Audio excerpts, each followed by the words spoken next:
በሁለቱ አገራት መካከል ለረጅም ጊዜ ሲደረግ የነበረው ድርድር እስካሁን እዚህ ግባ የሚባል ምንም አይነት ውጤት ባለማምጣቱ በዓለማችን ሀያሎ አገር ላይ ከፍተኛ የሆነ ማዕቀብ መጣሉ ታውቋል። በተለያዩ ጊዜያት ጦርነቱን ለማስቆም ሁለቱን አገራት ለማስታረቅ እልህ አስጨራሽ የሆነ ጥረት ቢደረግም ነገር ግን በበርካታ ጉዳዮች ላይ ባለመስማማታቸው ሳይሳካ ቀርቷል። ይህንን ተከትሎ የኒውክሌር የጦር መሳሪያን እስከ አፍንጫዋ በታጠቀችው በዓለማችን ሀያሏ አገር ላይ ኢኮኖሚዋን በእጅጉ ያናገዋል የተባለለት ግዙፍ የሆነ ማዕቀብ ተጥሏል። ሰላም ጤና ይስጥልኝ ክቡራትና ክቡራን ቤተሰቦች፣ ከዚህ ሰዓት ጀምሮ አዳዲስና ወቅታዊ መረጃዎችን ወደ እናንተ አደርሳለሁ። ሌሎች አዳዲስ መረጃዎች እንዲደርሳችሁ ከታች ይህን ቻናል ሰብስክራይብ በማድረግ እስከ መጨረሻው አብራችሁኝ ቆዩላለሁ።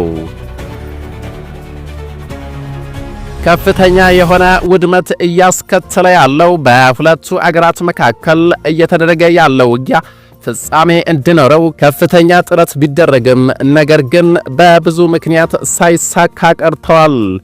ይህንንም ተከትሎ ለዚህ ድርድር አለመሳካት እንደ ጥፋተኛ የተቆጠረችው ሞስኮ ላይ የማዕቀብ ናዳ ወርዶባታል። ግዙፍ በሆኑት የነዳጅ አቅራቢ ድርጅቶቿ ላይ ማዕቀብ ተጥሏል። ይህም የዓለምን ኢኮኖሚ በተለይም የታዳጊ አገራትን ምጣኔ ሀብት በእጅጉ ሊያዛባ ይችላል እየተባለ ይገኛል። ትልልቆቹ የነዳጅ አቅራቢ ኩባንያዎች የሆኑት ሮስኔፍትና ሉክ ኦይል የተባሉ ኩባንያዎች በዓለም ላይ የብዙ አገራትን የነዳጅ ፍላጎት እንደሚሸፍኑ የተገለጸ ሲሆን አሁን ላይ ግን ሞስኮ ከኪየቭ ጋር የገባችበትን ጦርነት አጠናክራ በመቀጠሏ የማዕቀቡ ሰለባ ሆናለች። በነዳጅ አምራቾች ኩባንያ ላይ ማዕቀብ የተጣለው ሩሲያ የዩክሬንን ጦርነት ለማቆም ከስምምነት እንድትደርስ ጫና ለማሳደር እንደሆነ ተገልጿል። በትናንትናው ዕለት የአሜሪካው ፕሬዝዳንት ዶናልድ ትራምፕ ከሰሜን አትላንቲክ የጦር ቃል ኪዳን ኔቶ ዋና ጸሐፊ ማርክ ሩቴ ጋር ከተወያዩ በኋላ ከፑቲን ጋር ጥሩ ንግግሮችን ለረጅም ጊዜ ብናደርግም ነገር ግን ውጤት ሊያመጡ አልቻሉም ብለዋል። ትራምፕ ከሩሲያው ፕሬዝዳንት ቭላዲሚር ፑቲን ጋር በቡዳፔስት ሊያደርጉ አቅደው የነበረ ውይይትም የተራዘመው ትርጉም አልባ ለሆነ ውይይት መገናኘታችን ዋጋ ቢስ ነው ብለዋል። የአሜሪካው የገንዘብ ሚኒስትር ስኮት ባሴንት አዲስ ማዕቀብ የጣልነው ፑቲን ትርጉም አልባው ጦርነት እንዲገታ ስላልተስማሙ ነው ብለዋል። ማዕቀቡ የተጣለባቸው የነዳጅ አምራች ድርጅቶች የክሬምሊን የጦር መሳሪያ ናቸው በማለት የገለጹ ሲሆን በአፋጣኝ የተኩስ አቁም ስምምነቱ እንዲደረግም አሳስበዋል። ሩሲያ ለሰላም ስምምነቱ ዝግጁ አይደለችም፣ ማዕቀቡ በፑቲን ላይ ጫና እንደሚያሳድርም እርግጠኛ ነኝ በማለት ትራምፕ የገለጹ ሲሆን ረጅም ጊዜ ጠብቀናል፣ አሁን ግን በማዕቀብ ጫና ለማሳደር ጊዜው ደርሷል ብለዋል። ፕሬዝዳንት ትራምፕ ወደ ስልጣን ከመጡ በኋላ እርሱ ወዳጄ ነው እያሉ ከፑቲን ጋር ጥሩ ግንኙነት እንዳላቸው በተደጋጋሚ ቢገልጹም አሁን ግን የጨከኑበት ይመስላል። ይህ እጅግ በጣም ትልቅ ማዕቀብ ፑቲን ጦርነቱን ለማቆም ከተስማሙ የሚቀለበስ ይሆናል፣ ካላቆሙ ግን አሁንም ሌላ ማዕቀብ ይጠብቃቸዋል ብለዋል።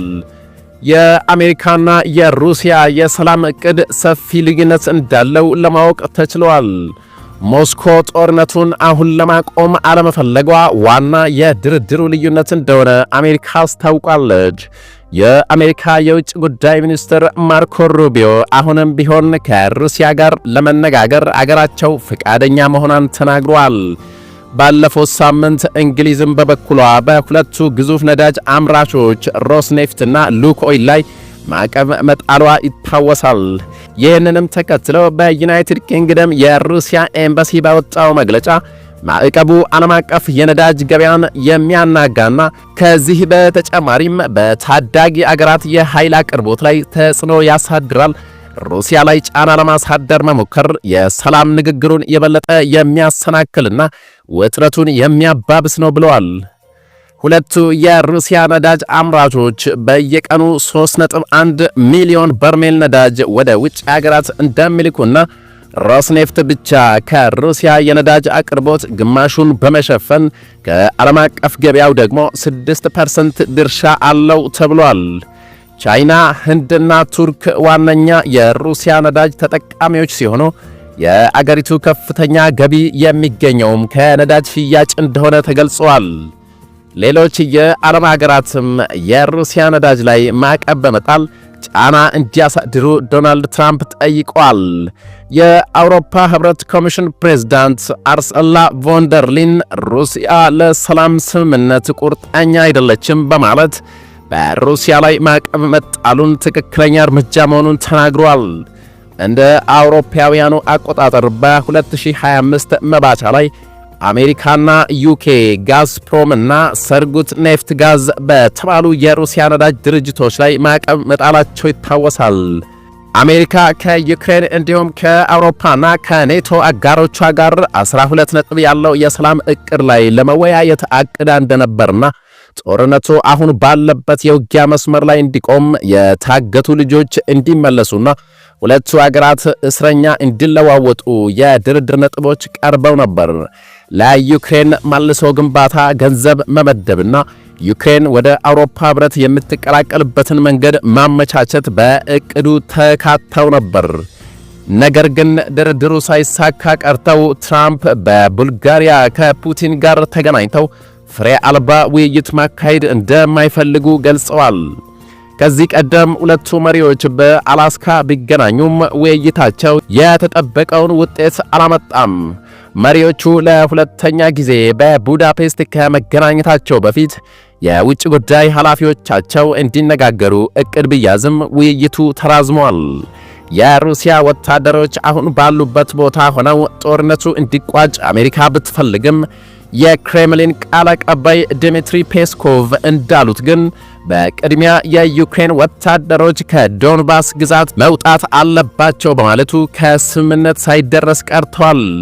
ፕሬዝዳንት ፑቲን በአንድ ንግግራቸው ላይ ዩክሬንን ለማጥፋት 20 ደቂቃ ብቻ ይበቃል ማለታቸውን ተከትሎ የሁለቱ አገራት ግጭት ወደ ለየለት ቀውስ እንዳያመራ ከፍተኛ ስጋት እየጫረ ይገኛል።